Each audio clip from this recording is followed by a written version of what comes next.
Yep, that's my Gravely tractor. This thing is probably older than I am. I don't know exactly how old it is because all the serial numbers have been rubbed off, but it's old. Then again, so am I. It's kind of neat. It has a lot of attachments. It has a 52-inch deck. That's right there. And I put chains on it because it's my plow in the wintertime. It's very versatile. I have a plow for it, and there's a snowblower attachment. It's kind of cool.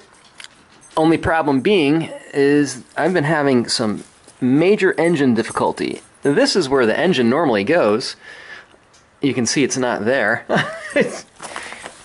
That's because I took it off. And we have Mr. Squirrel, or Mr. Mouse, likes to live in just about everything. I've had a lot of vehicles ruined because those guys just get in and they nest everywhere. I found a nest in my boat motor.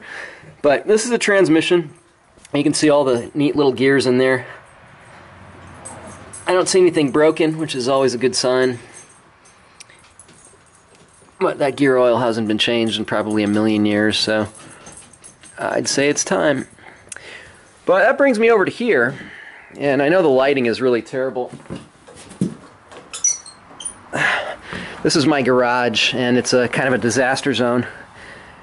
I normally don't do very much in here because, again, we have a serious rodent issue, number one, and number two, the lighting is terrible.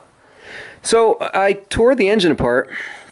This was the engine that was in the tractor, and what happened was one of the pistons just absolutely exploded. This is part of the piston. It just, I guess a rod broke, and the piston wasn't moving, it was kind of stationary, but the rod was smacking around. So inside this engine, you can't really see it, but there are lots of parts like this. That's pieces of that rod that just absolutely blew up. So it was like shrapnel, you know, bouncing around in this engine. They don't make this engine anymore. They haven't for a long time. So getting parts for it is almost impossible. No, it's not impossible. You can't do it. I called Gravely Parts up, and they said, no, we don't make those. We don't even stock that stuff anymore. So I was kind of out of luck because to replace this tractor, as crummy as it looks, it's very expensive. A used one is like $3,500, if you can believe that. I can't. So I was fortunate enough to get another engine. That was a complete engine, and I had to take that apart. And the funny thing was, I said, hey, this engine, maybe I can get this one to work, because it looked like it was in better shape. And the pistons were moving, but the fuel pump wasn't moving, and the valves were not moving. And I said, that's pretty odd. Why is that? And as it turns out, so I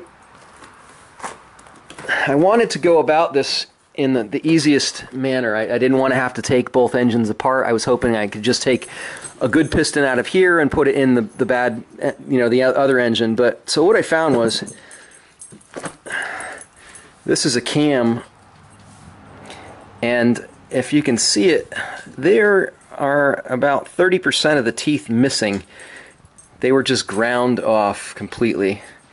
So this cam is what actuated the valves and the fuel pump, which is why the valves and the fuel pump weren't moving when the engine was spinning, when I spun it by hand at least. So the rest of it looks pretty good. I mean, inside it's not that bad. There are some teeth in there that I have to pick out and make sure that there's no other, crapola in it, but everything looks pretty good. Nothing is broken from what I can see. Everything moves as it should.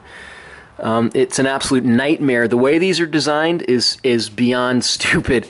I mean, they are not meant to be taken apart. In order to get inside the engine, every single, and I'm not joking, every single goddamn nut and bolt and screw needs to come out of the engine, complete disassembly, in order to get inside here, to put the pistons on, to change anything, to, you know, to swap the gears out. So what I'm going to do is I'm going to take the good gear from the other engine over there, and I'm going to put it in this engine and hope that that is going to suffice. Also, another gear that was absolutely destroyed. This is one. Hey, Kilo, what are you doing?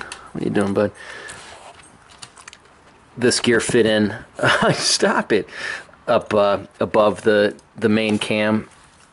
So hopefully that'll put me back in business.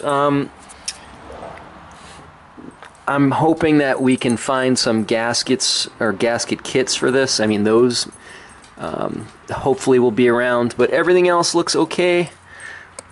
You know, the rods look good, the pistons look good, the cylinders are a little worn, so I might want to turn those a little bit before I start the engine up and destroy the that stuff. But I'm going to Permatex the around the perimeter just to make sure that, you know, nothing leaks. And on the front, this is the back of the engine.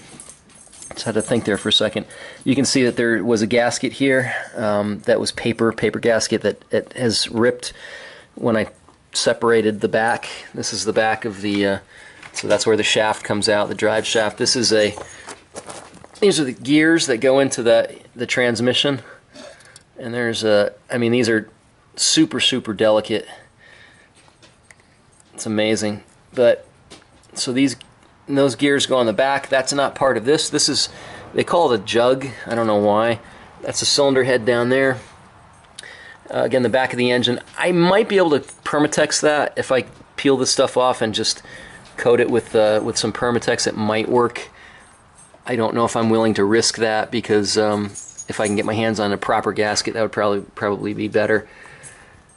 So that's pretty much it. Everything is. I mean, I'm going to try to do a video of this if I ever get it running, which again for me is not. I have zero mechanical inclination, not necessarily ability. I can't say that I lack in that, but I just don't want to be doing this because, you know, there are other things to do.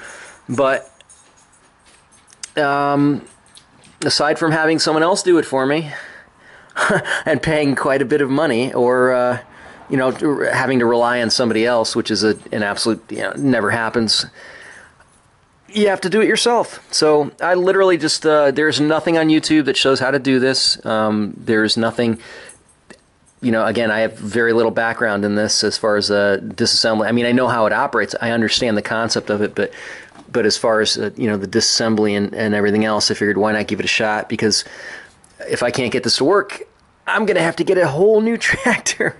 And I don't want to do that. So sorry for the rambling. And if anyone ever had an idea, or if you were ever curious as to what the inside of a Gravely, this is actually a Kohler engine. It's a 16 horsepower Kohler engine, which they don't make anymore because Gravely is still in business as far as I understand. But Kohler, who makes the engine, just decided to not make these anymore. I don't know if they're in business. I think they are. They just don't make this model. But yeah, check back in a bit, and we'll see if I was able to do anything with this. Thanks.